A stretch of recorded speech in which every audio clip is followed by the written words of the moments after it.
well-regulated militia being necessary to the security of a free state, the right of the people to keep and bear arms shall not be infringed.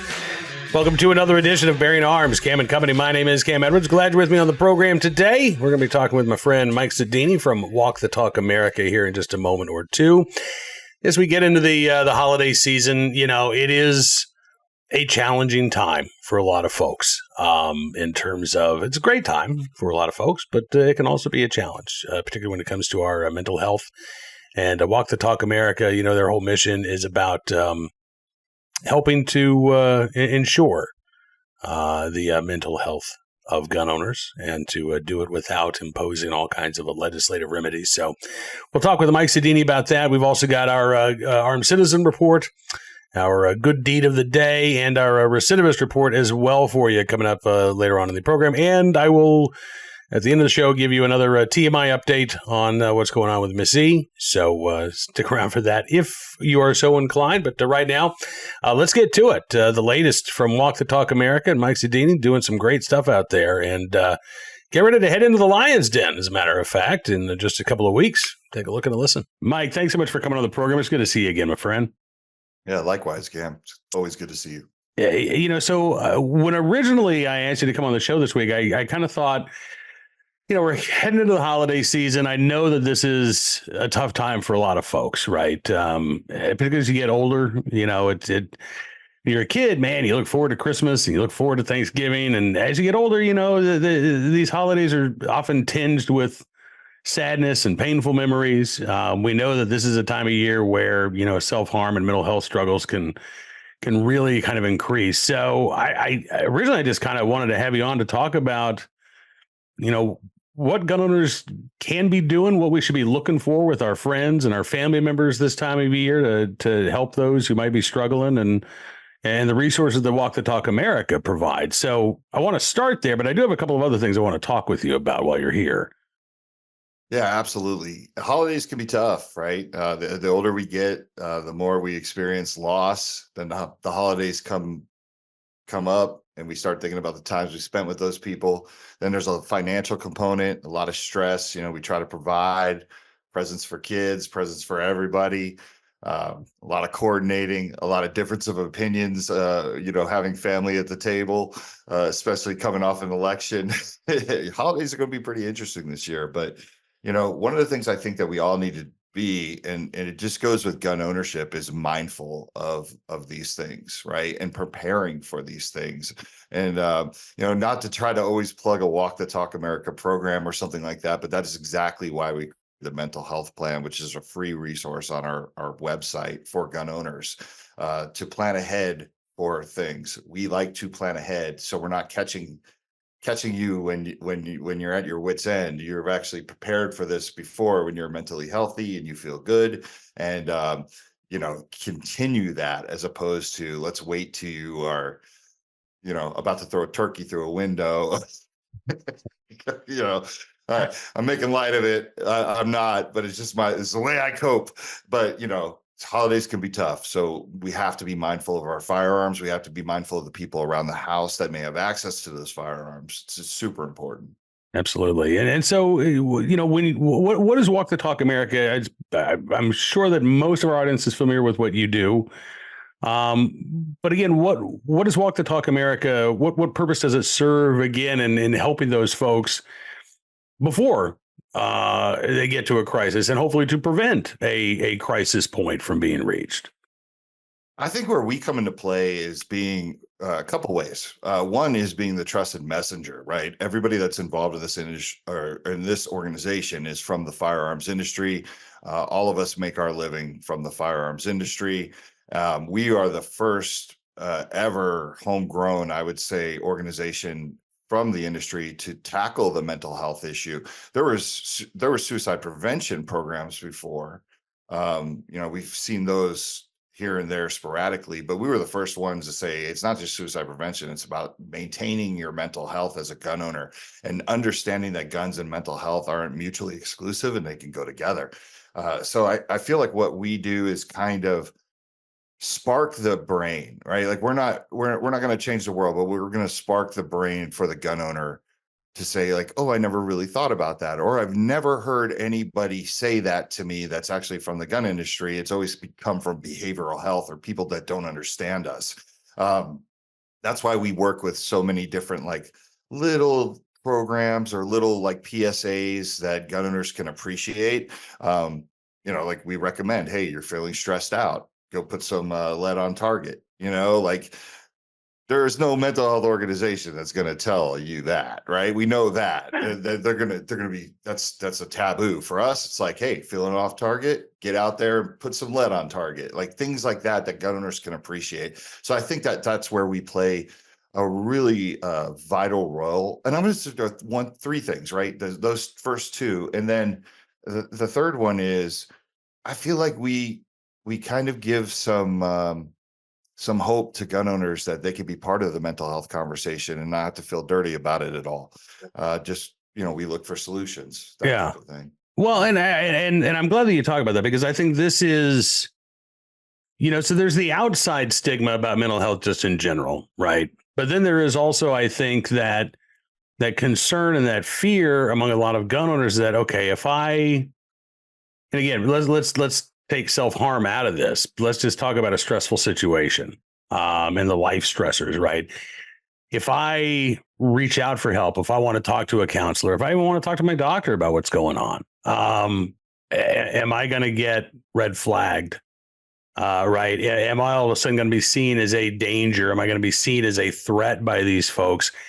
And so I think a lot of it sounds like really is destigmatizing mental health treatment and mental health care, right? Just like preventative physical health, making this a conversation that gun owners can have, but gun owners feel comfortable having with people in those spaces without having to legitimately worry about how their rights are going to be impacted, right? Exactly. And then take the advocacy piece that, at least gun owners know that we're out there explaining or educating, I would say, the behavioral health side to these fears as well, right? Like think about, we have the cultural competence course for mental health clinicians. I just told you before we went on air, I've been on the road for a month and a half. I spoke at 2 conventions that had nothing to do with firearms, that were strictly mental health, behavioral health conventions. And it's really fascinating to make people see their blind spots, right? Like when we talk about red flag laws and I go up in front of a crowd and I say, well, in the world I come from, red flag laws get people killed, right? And then everyone's like, wait, what did he just say? Because red flag laws are in place to save people. And then I explain to them how many people don't get help because of red flag laws and how it becomes a barrier to entry. And you see the crowd literally shift. Like they're like, wait, why? And then I say, because people don't want to lose their gun rights. And, I always do the whole thing where I say, if I had $1 for everybody that contacts Walk the Talk America on a weekly basis and says, I want to get help, but I'm afraid to, I wouldn't have to ask you people for money. And then I follow that up with how many people don't contact us. Right. And like, that's what and then people go, oh my God, I didn't think about it that way. No one's ever put it that way to make me see that this law could be a barrier to entry for someone to get help when they're at stage 1, not stage 4. Yeah. And this isn't just a hypothetical. I mean, one of the stories I actually wrote right before we started talking today, the sheriff in Mecklenburg County, North Carolina. I don't know if you have been aware of this, Mike, but he has this process or this policy where he is denying concealed carry permits to anybody who has ever sought treatment for alcohol or drug abuse. So if you went to an AA meeting 30 years ago, you can't get a concealed carry license. Now, and a lot of these folks are challenging these denials. They're winning in court. I think several dozen cases have been overturned. But again, I mean, you want to talk about a barrier to entry. You've got the chief law enforcement officer in Charlotte, North Carolina saying, hey, you know what? Hide your abuse, right? Hide your struggles. Don't go get help, because if you get help, I'm going to know about it. But if you don't, man, I got to find out, right? You probably has a background check. I'll probably give you your permit. Now, he's not specifically saying that, but that's the takeaway here, right? You're going to get punished if you try to deal with your issues and you try to deal with your help or deal with the problems that you're facing. Yeah, and you don't want to do that, right? People shouldn't have to take guns out of it. Yeah. Take guns out of it. Like, let's just talk about mental health. People shouldn't have to wear a scarlet A on their chest the rest of their life just because they did something when they were younger, when they weren't, fully developed or hadn't had some real life experiences, or maybe had struggled and gone into crisis at a time and maybe turned to the bottle, right? But they don't do that anymore. It shouldn't follow you around the rest of your life. And it's just, it's a shame. It's a shame that people don't see it that way. But I mean, that's kind of why I do what I do, right? Like that's the fuel that drives me, to challenge these beliefs and kind of be counterintuitive to most people to say, like, you can't do it. And if I wouldn't have made the relationship with the people that are on the mental health side, I couldn't call this stuff out and say, like, hey, this is wrong. You better go do something. Just because guns are involved in this one doesn't mean you should sit on the sideline. You got to fight, because it's just flat out wrong. You know what I mean? And we as gun owners shouldn't be denied anything, whether that's mental health help or our Second Amendment right, just because we went through crisis 30 years ago. It's ridiculous. Yeah, it really is. I mean, and it's a shame. And, it's not even a matter of 30 years ago. It can be 3 years ago, right? It can be Right. even 6 now. months, 2 I mean, weeks. right, listen, I will give you a perfect example of this. And I will be open with my own experience because I want people to understand that this is normal, right? So I think everybody in the audience knows that my wife's dealing with lung cancer. This has been a very stressful 8 years now. And probably like 2 years ago, when I went in for my physical, I was talking to my doctor, and I said, yeah, I get stressed on occasion. Just because he said, well, I don't blame you, right? You have a very stressful situation. So he said, do you want? He offered me an anti-anxiety drug. He offered me an antidepressant, and I said, I don't want to do both. I said, let's start with an antidepressant and just see how that works. So I took it for about 3 months. I didn't really notice any improvements. I just stopped. I've got a good support network of friends that I can reach out to and talk to, and it really wasn't that bad. But then I went back in August for my most recent physical, and I told him, I said, yeah, it didn't really work for me. He said, well, what about the anti-anxiety drug? And I said, okay, let's do that. Because there are days, when just the weight of the world can be overwhelming. So I got prescribed an anti-anxiety drug that I take as needed, which is, I don't know, maybe once every week and a half or so. I just get to the point where I'm like, yeah, I just need to just not feeling great right now, and that's normal. Again, I mean, we just talked about it at the beginning of the show, as you get older, we get scars, man. And sometimes we get raw gaping wounds, that we have to deal with. But to think that me reaching out to my doctor and just telling him what's going on in my life, I have trust in my doctor. We have a pretty good relationship. So I wasn't worried about that doctor turning around and then saying, okay, you know what, Cam, you're a gun owner. You've just admitted that, you're stressed out. Sometimes you get anxious. Well, I don't feel comfortable with you having guns in your home. So I'm going to invoke Virginia's extreme risk protection order. I didn't feel like that was going to happen. But if I didn't have that relationship with my doctor, would I have been open about this? Would I have felt comfortable saying, hey, here's what's going on in my life, and is there anything we can do? I don't know that I would have, Mike, honestly, and that's my concern is that, I turned 50 this year. So I'm now in that age and demographic and geographical location where, listen, older white guys in rural America, our suicide rates are horrifically high, right? Yeah. And so this is something that I've thought a lot about, not just for me, but for my friends that I have, for my neighbors. It's an issue that really does concern me. And again, when I see things like Sheriff McFadden in Mecklenburg County, or again, the push to use these red flag laws as often as possible, even when the vast majority of cases, they can't say, okay, well, we know that we prevented a suicide. We know that we prevented a crime. They just say, well, nothing bad happened, so therefore it must work, right? That's not the metric that I want to use.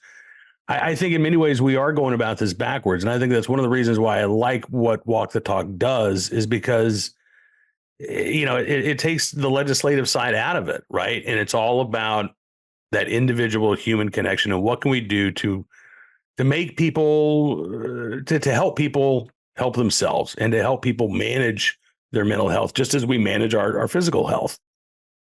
Yeah, well, if you're going to love this, because this is a perfect segue into what I'm doing next month. I am literally going to be in Seattle. I'm going to be the first firearms industry professional invited to speak at the Gun Violence Prevention Research Conference in Seattle, December. I think it's December 9th to the 12th. I'm going up there. I'm actually presenting, which is really cool. And I'm going to be on a panel as well, and I got to see some of the questions that they're going to ask. And one of the things I'm going to push for is more research going towards how many people don't get help because of this fear. Like, that's going to be my number one thing that I'm going to tell that sea of researchers out there. And I heard there's a ton of them. I talked to somebody yesterday that told me about the conference. Some brilliant minds. I'm going to say we need to do more research on how many people are not getting help or are afraid to get help, gun owners, and put the emphasis there, as opposed to putting research on how many lives that our red flag law so-called, save, right? Like, it's got to go the other way as well. Absolutely. I mean, the statistic that I always see is for every 19 or 20 red flag petitions, one life is saved.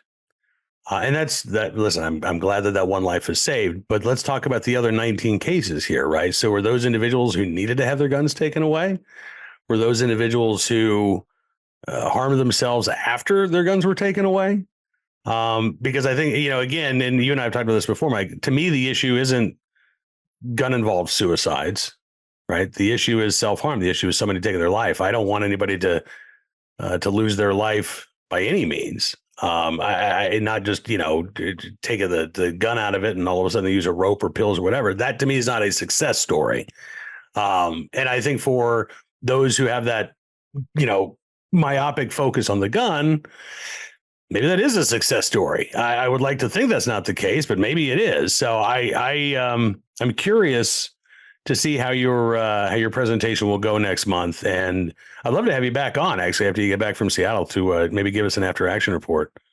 Yeah, let's do it. I'm really excited about this one. I really feel like some good things could come out of it, because I feel like we got to get there. Like you said, we got to figure out how many people are harmed by these laws, and we got to find out what the goal is.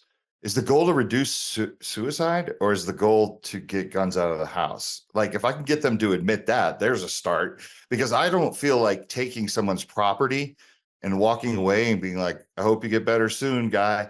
You know what I mean? And then leaving. Yeah. It is doing any that person still has their car, they have all their knives, they have the rope, they're still not right, they're still not in a good way.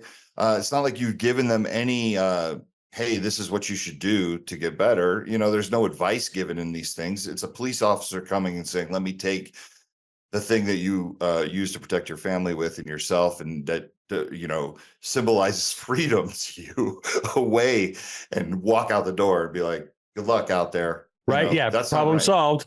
Right.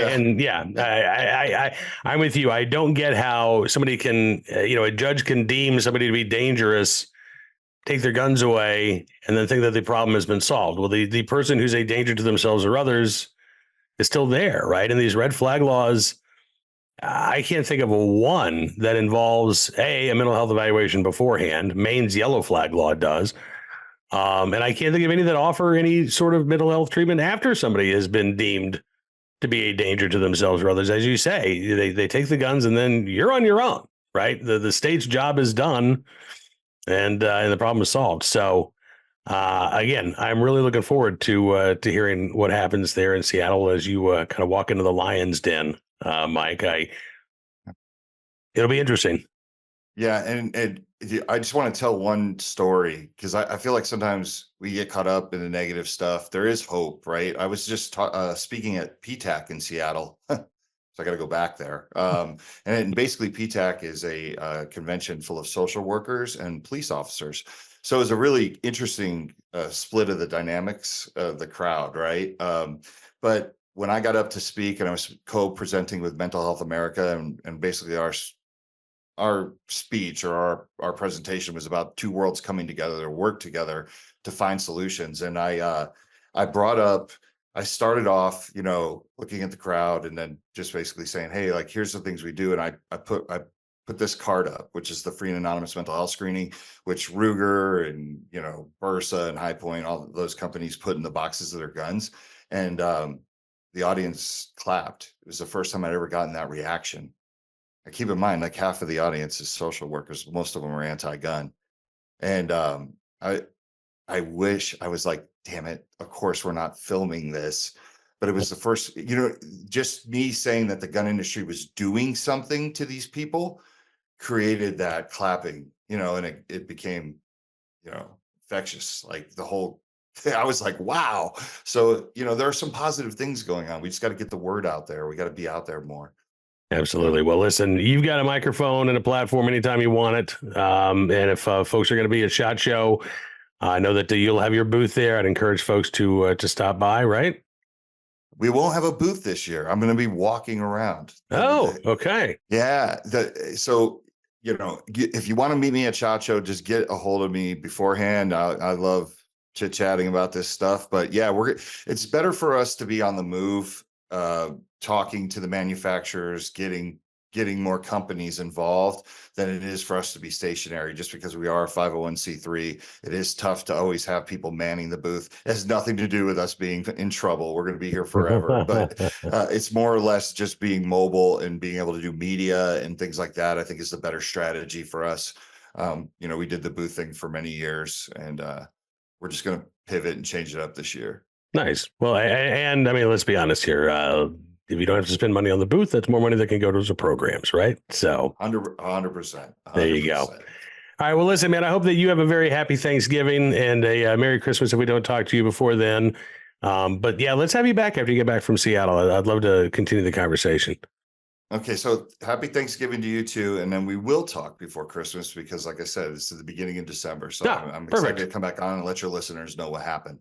Fantastic. And in the meantime, WTTA.org, that is the website for Walk the Talk America. Again, you can get that free mental health screening.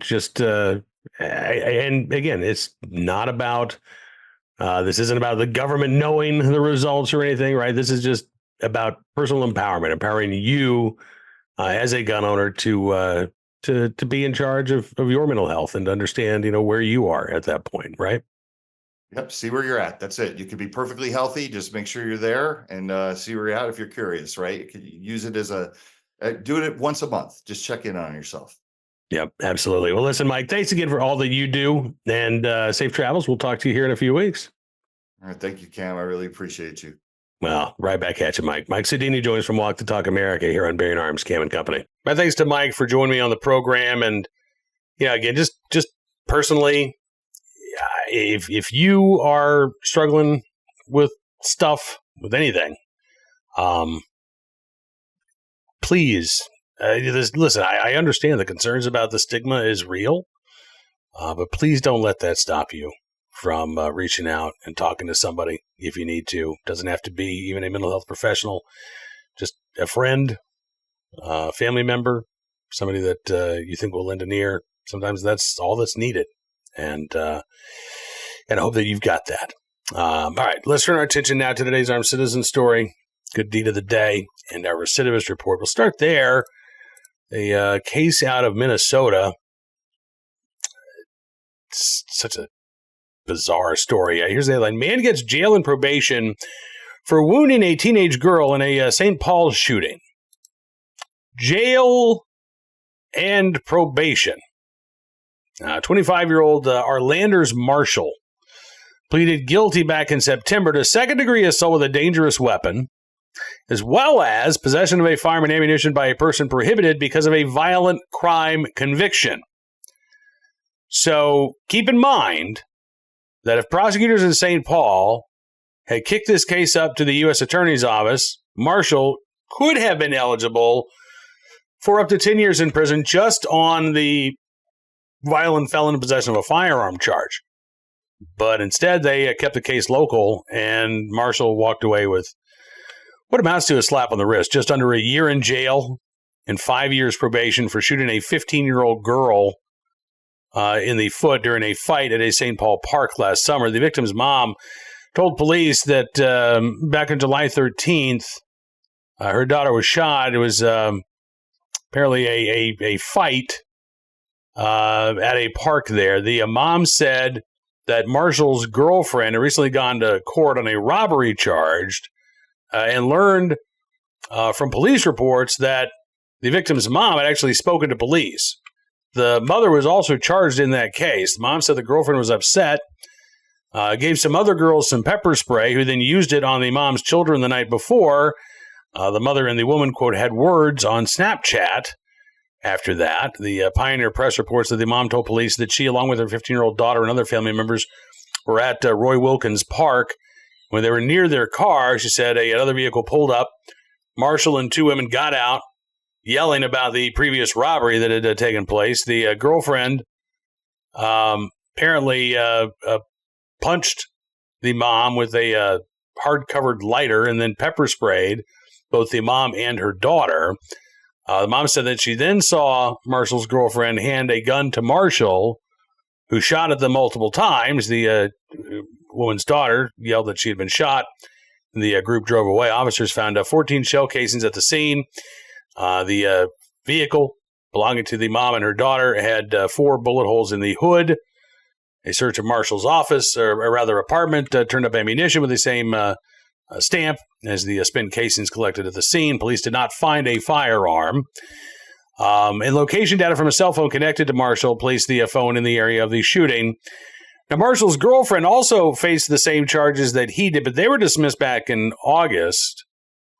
An attorney, prosecutor's office spokesman explaining that DA's office didn't think that they could prove the case against her based on the evidence. At Marshall's sentencing, Ramsey County Judge Deanne Hilgers granted downward departures from state sentencing guidelines on both counts, staying a 5-year prison term on the assault charge and a 3-year sentence on the gun charge. She gave Marshall instead a 360-day jail sentence on both counts and gave Marshall 120 days credit for the time that he has spent in custody. So, with time off for good behavior, Marshall's going to be out here in just a few months after being convicted of being a violent felon who shot a 15-year-old girl. I guess this is what passes for justice in Tim Walz' Minnesota. I don't get it, but Arlanders Marshall, the beneficiary of one heck of a plea deal there in St. Paul, Minnesota.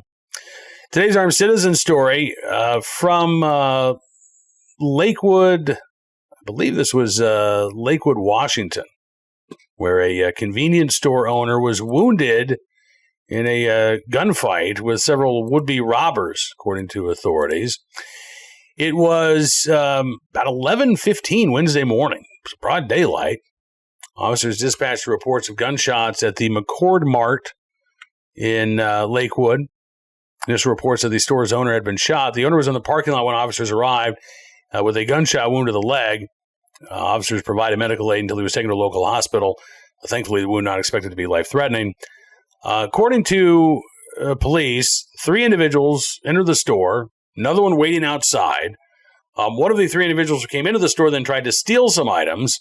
The owner confronted them, and then one of the 3 guys apparently struck the store owner with a can before running out of the store. The owner followed them out, but according to police, shots were fired. They haven't said who fired first, which could matter in terms of potential charges against the store owner. If he followed them outside and then shot at them when they were not displaying an immediate threat to his life, that could put the store owner in legal jeopardy. But the owner was not arrested, which suggests anyway that he was fired upon and then acted in self-defense. The 4 suspects found and detained within 40 minutes.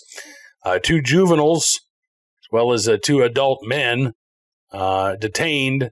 But again, the store owner not detained at the moment, not facing any charges at the moment. We'll keep our eyes open for any further developments and bring them to you as they become available. Finally today, our good deed of the day in the right place at the right time, unable to do the right thing.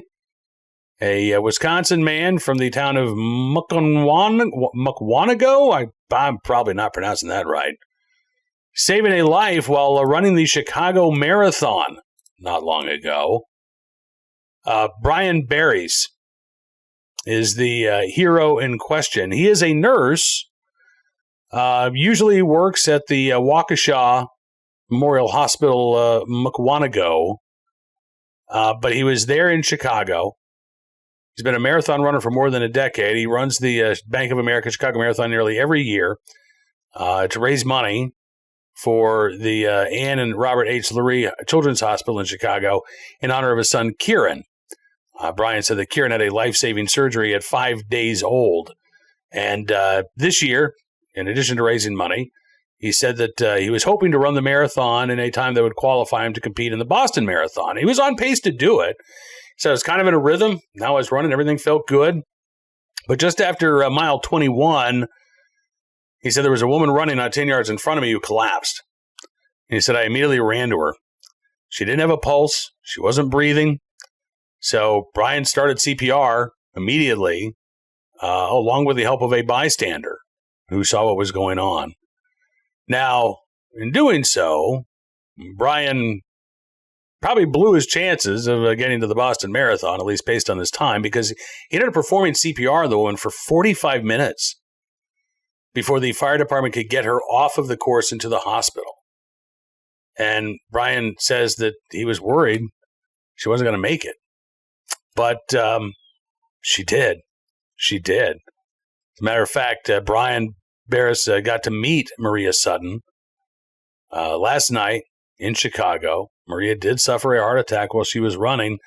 The organizers of the marathon said, we are deeply appreciative of the quick actions of Brian, first responders, and others on the course who provided aid. Brian Barris says that this was God's way, that this race you're going to run. So this was going to happen. Fate intervened with me being there. I was meant to be there for her. He hopes that he'll still be able to qualify for the Boston Marathon. I would like to think that the Boston Marathon organizers would provide an exemption for Mr. Barris, but even if not, I think he has already proven himself to be a big winner there. So Brian Barris, in the right place, at the right time, willing and able to do the right thing for a stranger in need. We thank you for your very good deed. That is going to do it for this edition of Bearing Arms Cam Company. Well, wait, I did promise a TMI update. So the good news is, just literally before I started taping today's show, I got a text from my wife. It looks like she's going to be able to come home from the hospital today. So thank you to everybody for all your thoughts and prayers. We are still in the thick of it. And I think we've got some challenges ahead. But I cannot thank you enough for your support and the love that you've shown both myself and Miss E. It means a great deal. So thank you again.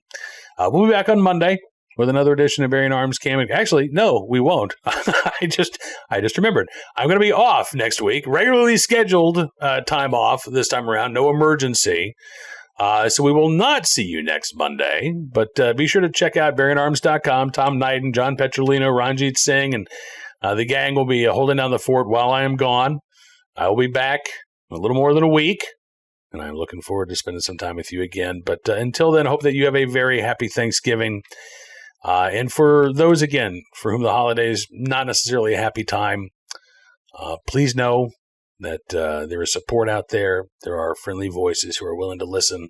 You are not alone. You are loved. You are appreciated. And we want you here. So I look forward to seeing you again very, very soon. Until then, you know the drill, right? Be well. Be safe. And be free.